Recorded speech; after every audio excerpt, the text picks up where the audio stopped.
जनपद पंचायत भिंड के वार्ड क्रमांक 7 दीनपुरा रछेड़ी बिलोरा की जनता जिंदाबाद जिंदाबाद जिंदाबाद। ब्लैक बोर्ड जिंदाबाद जिंदाबाद जिंदाबाद। श्रीमती भूरी किशन लाल यादव जी जिंदाबाद जिंदाबाद जिंदाबाद। सबका मान सबका सम्मान, किशन लाल की है यही पहचान। जनपद पंचायत भिंड के वार्ड क्रमांक 7 दीनपुरा रछेड़ी बिलोरा से इस बार है मैदान में आप सभी जनता जनार्दन के सम्मान में जनपद सदस्य पद हेतु विकासशील, शिक्षित, लगनशील, कर्मठ महिला प्रत्याशी श्रीमती भूरी किशन लाल यादव दीनपुरा। मेरे भाइयों एवं बहनों, इनका प्यारा चुनाव चिन्ह है ब्लैक बोर्ड, जो 1 नंबर खाने पर है।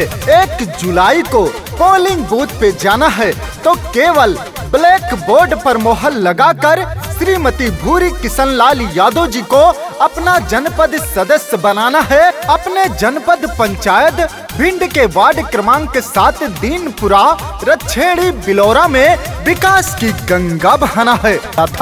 सत्ता का कोई शौक नहीं, बस जनपद पंचायत भिंड के वार्ड क्रमांक 7 के विकास से मेरा नाता है। तो याद रखिए भाइयों, किसी के लालच, किसी के बहकावे में नहीं आना है।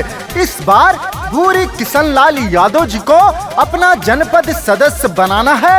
अपने जनपद पंचायत भिंड के वार्ड क्रमांक 7 दीनपुरा रछेड़ी बिलोरा में विकास की गंगा बहाना है तो केवल ब्लैक बोर्ड पर मोहर लगाना है। तो याद रखिए भाइयों, आपका प्यारा चुनाव भूरी किशन लाल यादव को जिताना है।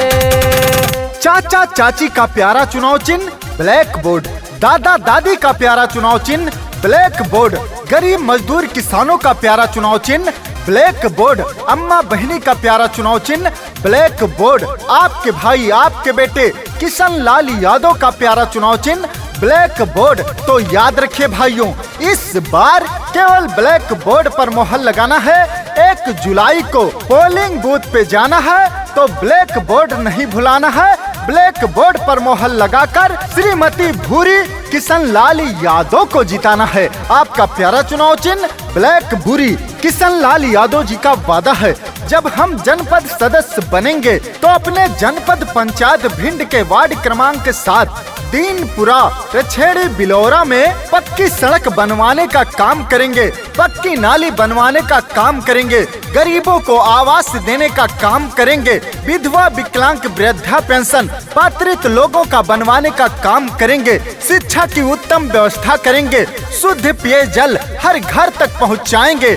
याद रखिए भाइयों, सरकार द्वारा चलाई गई सभी योजनाओं का लाभ उठाना है तो इस बार ब्लैक बोर्ड पर मोहर लगाकर भूरी किशन लाल यादव को जिताना है, अपना जनपद सदस्य बनाना है। आपका